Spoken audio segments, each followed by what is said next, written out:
Ma'am अभी तक कहा था होम साइंस केवल लड़कियों के लिए है, लेकिन क्या ये सही है गलत है? नहीं, ये बिल्कुल गलत है। हाँ होम साइंस एक रोजगार परक विषय है हाँ और इसमें जो जितना भी कौशल आप देखते हैं, हाँ चाहे वो खाद्य से रिलेटेड हो, चाहे वो वस्त्र विज्ञान हो, चाहे ह्यूमन डेवलपमेंट हो, इसके अलावा चाहे वो मैनेजमेंट की कुछ बारीकियां हो, प्रसार शिक्षा हो, इन सब विषयों पर शिक्षा दी जाती है और तकनीकी रूप से शिक्षा दी जाती है। मॉडल समझाया जाता है और ये भी दिखाया जाता है कि उसका फील्ड में यानी प्रैक्टिकल अनुभव बच्चों को कैसे मिले। तो ये बहुत रोजगार परक एक कार्यक्रम है और प्रोग्राम है, चाहे वो बीएससी लेवल पे हो, चाहे वो एमएससी लेवल पर हो, और बीए में भी एक विषय के रूप में हम लोग चलाते हैं और एमए में भी एक विषय के रूप में। मैम लड़के बीएससी होम साइंस में कौन सा कर सकते हैं? बीएससी होम साइंस पूरा एक क्यूमुलेटिव कोर्स प्रोग्राम है। इसमें लड़के लड़कियां दोनों के लिए हम लोग ऑफर कर रहे हैं। बॉयज़ भी हैं हमारे पास, लड़कियां भी हैं। लड़कों की संख्या थोड़ी कम है लेकिन है। मैम जो 5 गांव यूनिवर्सिटी गोद लिया, आपका सकारात्मक पहल हुआ, राज्यपाल ने अपने 25 मिनट में केवल उसी का तारीफ और आपकी तारीफ, क्या बोलेंगे सफलता के बारे में?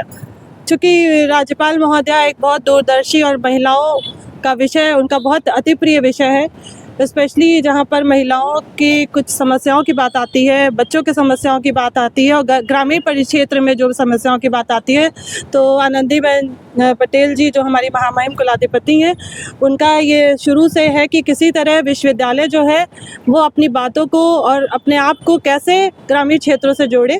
तो उसी की एक अनूठी पहल थी जो प्रतियोगिताओं के माध्यम से हम लोगों ने की और उनको बहुत पसंद आई।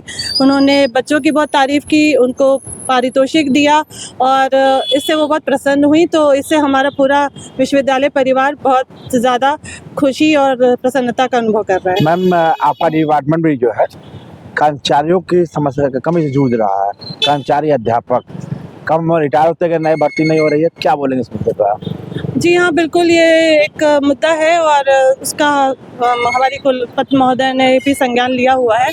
हम लोग गेस्ट फैकल्टी वगैरह से विषय को पढ़वा रहे हैं, लेकिन आगे देखते हैं कि कैसे समस्या का, लेकिन हमने अपने आप को, हम लोग कम ही हैं पर प्रोडक्टिविटी में हम अपने आप को कहीं कम नहीं आंकते हैं। हम कोशिश करते हैं कि हम जितने भी बड़े विभाग हैं उनके समकक्ष ही अपने आप को खड़े रखें। मैम दिव्या रानी सिंह एक दमदार व्यक्ति है, छात्रों की संख्या बढ़ रही है, इस मुद्दे पर किसान क्यों है?